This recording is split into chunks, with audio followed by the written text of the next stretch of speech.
Halo, yang terhormat Ibu Adinda Suryati SE, selaku SE Maka, selaku dosen bidang mata kuliah intermediate. Perkenalkan, nama saya Marta Susila, saya dari Prodi Akuntansi, semester 3 dengan NIM 2902150103. Nah, baik, di sini saya akan bahas materi mengenai pendapatan dan eh, pengakuan dan pendapatan. Oke, materi yang pertama yang kita bahas di sini adalah definisi dari pendapatan itu sendiri. Menurut PSAK 23 paragraf 6, arus masuk bruto dari manfaat ekonomi yang ditimbul dari aktivitas normal perusahaan selama 1 tahun periode bila arus masuk tersebut mengakibatkan kenaikan ekuitas. Nah, yang tidak berasal dari kontribusi penanaman modal. Nah, pendapatan timbul dari transaksi dan peristiwa ekonomi. Yang pertama itu adalah barang, yang kedua itu penjualan jasa, yang ketiga penggunaan aktiva perusahaan oleh pihak-pihak lain yang menghasilkan bunga atau royalty dividen. Nah, di sini ada pengungkapan pendapatan.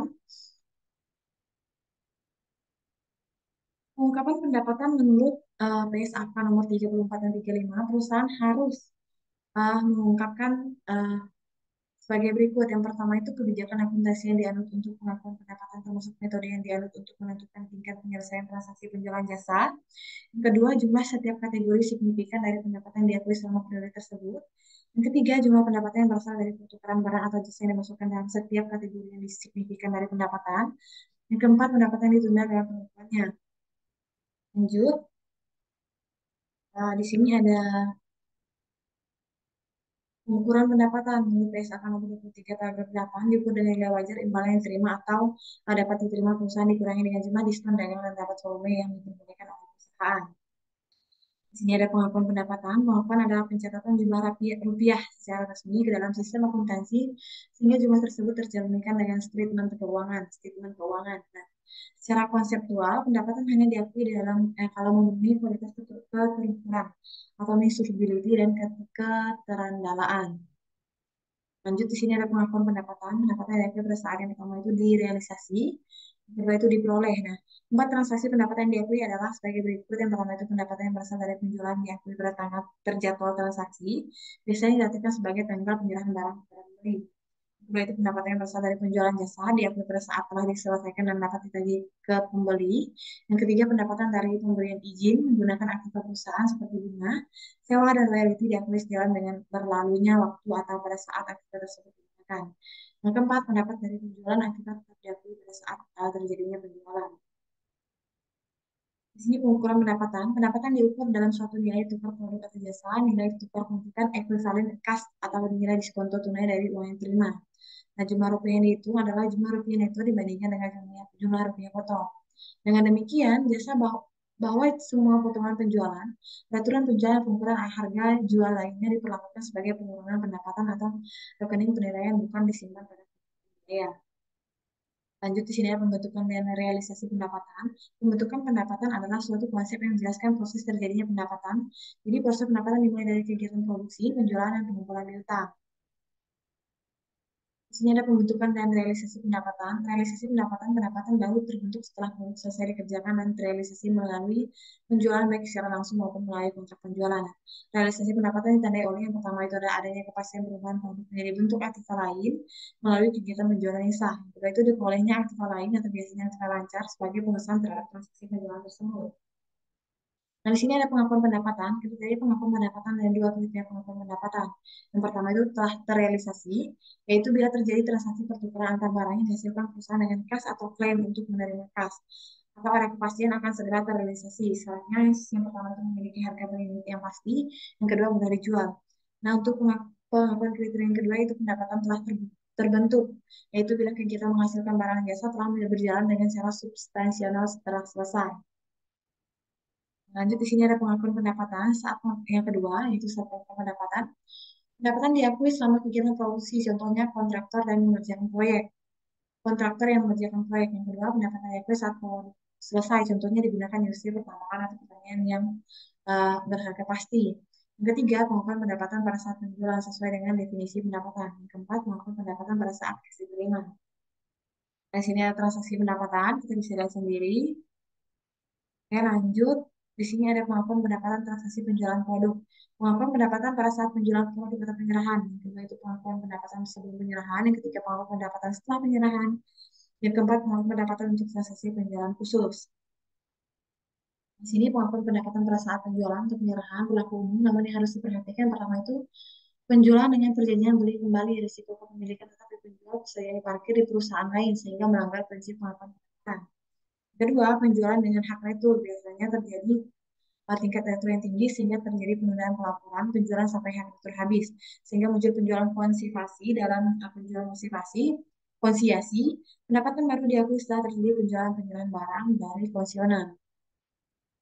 Lanjut pengakuan pendapatan sebelum penyerahan, contohnya kompensasi untuk kontrak konstruksi jangka panjang yang memungkinkan penerapan metode presentasi penyelesaiannya. Nah, dua metode akuntansi, yang pertama itu metode presentasi penyelesaian, konstruksi dalam proses terhadap bagian konstruksi dalam proses. Nah, yang kedua itu metode kontraksi selesai, pendapatan dan laba diakui dari saat kontraksi selesai jumlahnya yang sama dan sama yang beda dengan konstruksi dan akumulasi.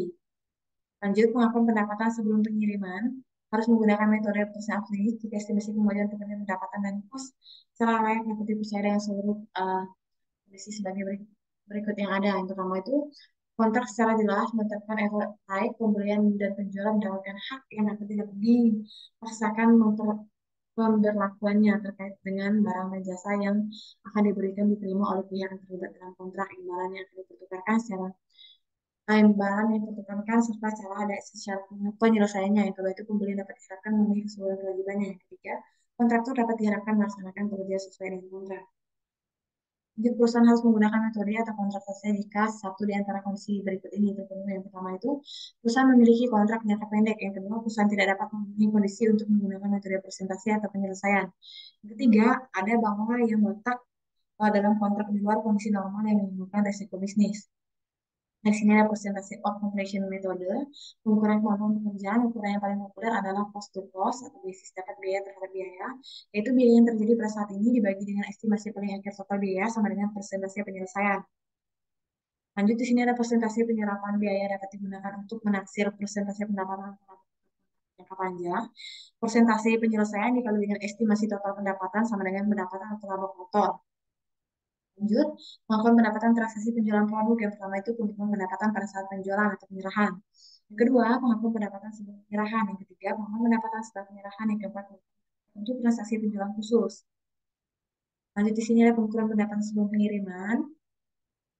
Harus menggunakan metode percent of completion jika estimasi kemajuan pekerjaan pendapatan dan kos secara layak dapat dipercayakan dan seluruh kondisi sebagai berikut itu kontraksi secara jelas menetapkan uh, pembeli dan penjual mendapatkan hak yang dipasang melakukan dan terkait dengan barang jasa atau yang diberikan diterima oleh pihak terlibat dalam kontraksi imbalan yang akan dipertukarkan serta cara penyelesaiannya. Yang kedua itu pembeli dapat diharapkan menjadi sebuah kewajiban, yang keempat kontraktor dapat diharapkan melaksanakan pekerjaan sesuai dengan kontrak.